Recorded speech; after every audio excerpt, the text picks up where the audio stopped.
Welcome back, everyone. This is the third video in my series on developing your own film at home. If you missed the first two videos, don't worry, links are in the description below. In this series of videos, I'm sharing tips and tricks I learned during my first attempt at developing film. Now, this isn't a step-by-step guide. There are plenty of those out there. Instead, I'll focus on the little things that can make a big difference in your results.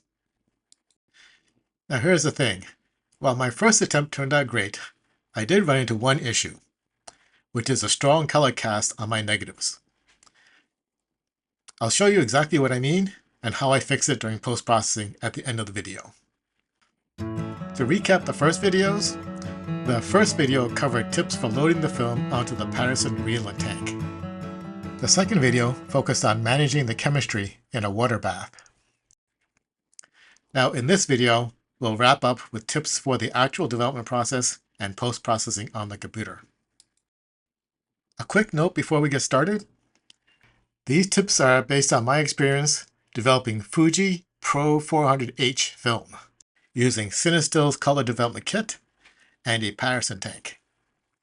If you're using black and white film or a different kit, you might need to adjust your process. Alright, let's dive into the tips. Tip 1. Wear safety glasses. During agitation, the Patterson tank isn't completely watertight, so some chemistry might leak out. The Blix, in particular, contains bleach, which you definitely don't want in your eyes. Tip 2. Use a timer app. Developing film involves a lot of detailed timings. When to agitate, when to stop, and when to move on to the next step. A timer app can help you stay on track and avoid missing any of these critical moments. I used an app called Darkroom Lab Timer on my iPhone, which has many preloaded timings for many chemistry recipes, including the Cinestill kit. It's a lifesaver for keeping everything organized and stress-free. Tip 3. Be ready for water level changes. When you remove bottles from the water bath, the water level drops.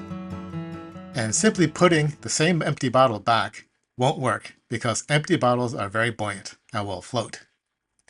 Instead, you need a bottle with liquid to replace it. You can use a full bottle of stabilizer, another chemistry bottle, or even just a bottle filled with water. Planning ahead will save you from scrambling mid-process. Tip 4. Use a film squeegee. After rinsing the film, use a squeegee designed to clean both sides of the film. This helps remove excess water and speeds up drying, reducing the chance of water spots. My film dried in just a couple hours after using one.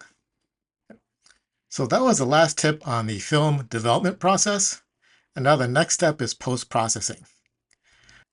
But before we continue, let's take a look at how the film turned out. Here's what my film negative looked like after processing. Honestly, I was surprised by how good it turned out. Clear, high contrast, and no major smudges.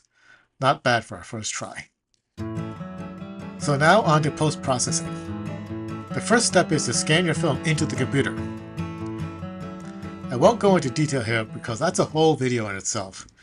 But for my process, I use a camera stand to take a picture of the negative. Let me know if you'd like to see a video on this. I use Adobe Lightroom and Photoshop for my photo processing, so I imported the scan into Lightroom. I can't speak to other apps, but hopefully it's something similar.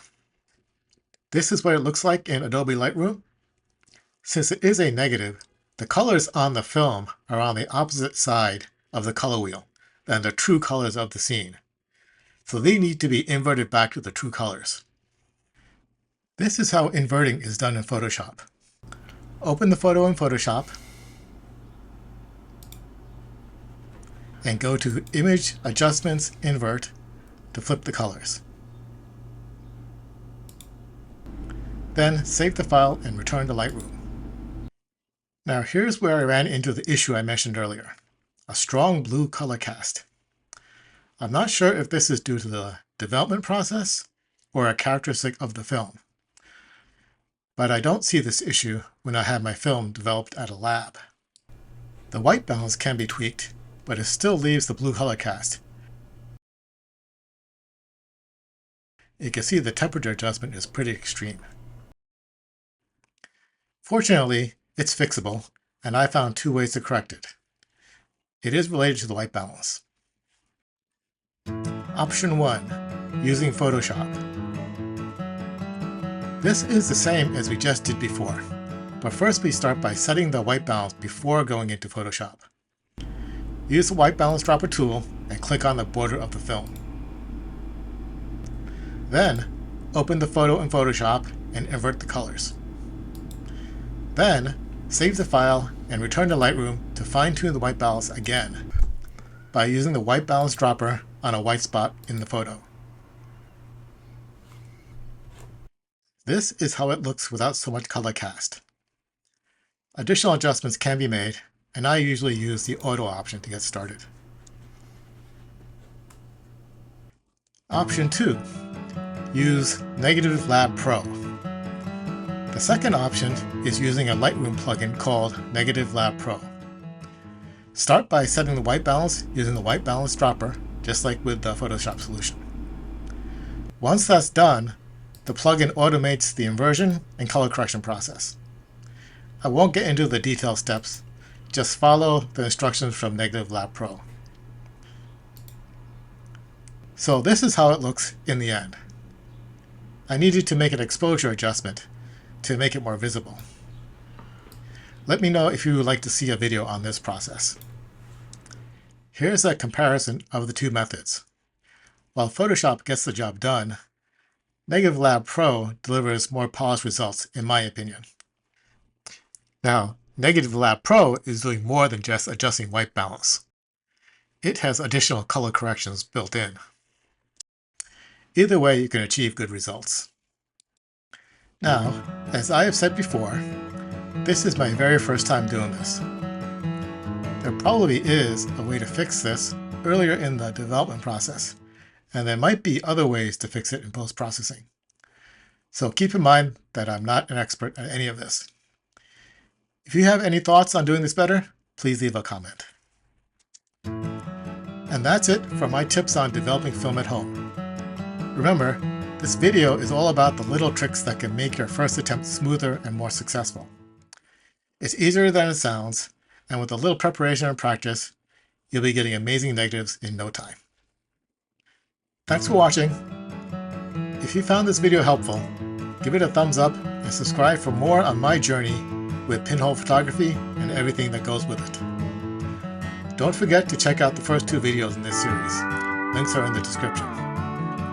Happy developing, and I'll see you in the next video.